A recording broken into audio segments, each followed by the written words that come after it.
Je, umewahi kujiuliza nini kingetokea kama ungekula ndizi za kuchemsha kila siku kwa mwezi mzima? Je, mwili wako ungepata nguvu zaidi? Tumbo lingeweza kufanya kazi vizuri? Ungepunguza njaa au hata kubadilisha afya yako? Ndizi za kuchemsha ni moja ya vyakula asilia vinavyopendwa sana Afrika Mashariki. Watu wengi huzila kila siku bila kujua kuwa zinaweza kuwa na mchango mkubwa katika afya ya mwili. Lakini swali ni hili: nini hasa hutokea ndani ya mwili wako baada ya siku 30 za kula ndizi za kuchemsha kila siku? Katika video hii tutapitia mabadiliko yanayoweza kutokea mwilini kuanzia siku ya kwanza mpaka siku 30. Hakikisha unaangalia video hii mpaka mwisho, kwa sababu faida ya mwisho inaweza kukushangaza. Ndizi za kuchemsha ni nini? Ndizi za kuchemsha ni chakula kinachopatikana sana Tanzania, Uganda, Rwanda na maeneo mengine ya Afrika Mashariki. Zina virutubisho muhimu kama wanga asilia, nyuzi, potassium, vitamin B6, magnesium na madini tofauti. Virutubisho hivi vinaweza kusaidia mwili kupata nguvu za kufanya kazi vizuri. Siku ya kwanza hadi siku ya 7. Wiki ya kwanza mwili huanza kuzoea mabadiliko. Watu wengi wanaweza kugundua kushiba kwa muda mrefu, kupungua kwa hamu ya kula mara kwa mara, kuongezeka kwa nguvu. Nyuzi zilizopo kwenye ndizi huchelewesha njaa. Hii inaweza kusaidia watu wanaopenda kula vitafunwa kila saa. Tumbo huanza kubadilika. Afya ya tumbo ni muhimu sana. Ndizi zina nyuzi ambazo husaidia mfumo wa mmeng'enyo wa chakula, kupunguza choo kigumu, kusaidia bakteria wazuri tumboni. Watu wengi wanaweza kuona choo kimekuwa rahisi zaidi baada ya kula kwa siku kadhaa.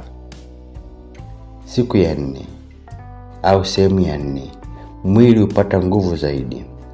Ndizi ni chanzo kizuri cha nishati. Wanga wake hubadilishwa kuwa nguvu ambazo mwili hutumia. Hii ndio sababu watu wengi wanaofanya kazi za kilimo, ujenzi, biashara na mazoezi hupenda kula ndizi mara nyingi. Baadhi ya watu wanaweza kuhisi uchovu kupungua, nguvu kuongezeka, mwili kuwa mwepesi. Moyo unaweza kufaidika au kunufaika. Ndizi zina potassium. Madini haya husaidia kazi ya misuli, moyo kupiga vizuri, kudhibiti kiwango cha sodium mwilini.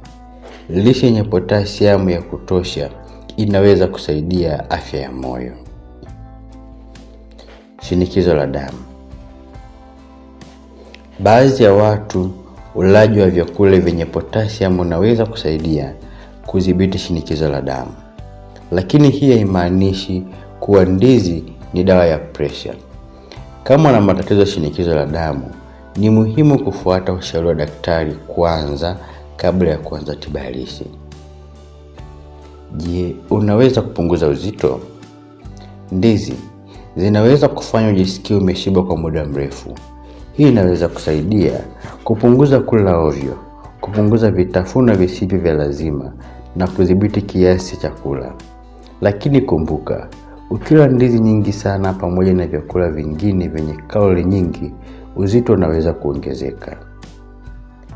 Sukari ya damu. Ndizi za kuchemsha zinaweza kutoa nguvu taratibu zaidi kuliko baadhi ya vyakula vilivyosindikwa. Kwa watu wenye kisukari, kiasi cha kula ni muhimu. Ushauri wa daktari ni muhimu sana kuzingatia. Kula ndizi pamoja na mboga, samaki, mayai, maharage kunaweza kusaidia kupata mlo bora zaidi. Misuli na mazoezi. Potassium husaidia kazi za misuli. Baadhi ya watu wanaweza kuona misuli kuchoka kidogo, nguvu zaidi, mwili kupona haraka baada ya kazi. Kinga ya mwili. Mwili huhitaji virutubisho mbalimbali. Ndizi zina mchango katika lishe bora ukiziunganisha na mboga, matunda, protini na maji ya kutosha. Unaweza kusaidia mwili kufanya kazi vizuri zaidi. Baada ya siku 30, baadhi ya watu wanaweza kuona nguvu kuongezeka, kushiba kwa muda mrefu, mfumo wa chakula kuimarika, lishe bora, kuongezeka kwa matumizi ya vyakula asilia, lakini matokeo tofautiana kwa kila mtu. Je, ndizi za kuchemsha zinaweza kubadilisha mwili wako ndani ya siku 30? Jibu ni kwamba zinaweza kuchangia mabadiliko mazuri kama sehemu ya lishe bora na mtindo mzuri wa maisha. Lakini hakuna chakula kimoja kinachoweza kufanya miujiza peke yake. Kula kwa kiasi, fanya mazoezi, kunywa maji ya kutosha na kula vyakula mbalimbali. Na mimi nimejifunza jambo jipya leo. Usisahau kubonyeza alama ya like, subscribe na kushare video hii kwa marafiki zaidi. Wewe unapendelea kula ndizi za kuchemsha na nini? Maharage, samaki, nyama au mboga? Andika kwenye maoni. Tukutane katika video ijayo.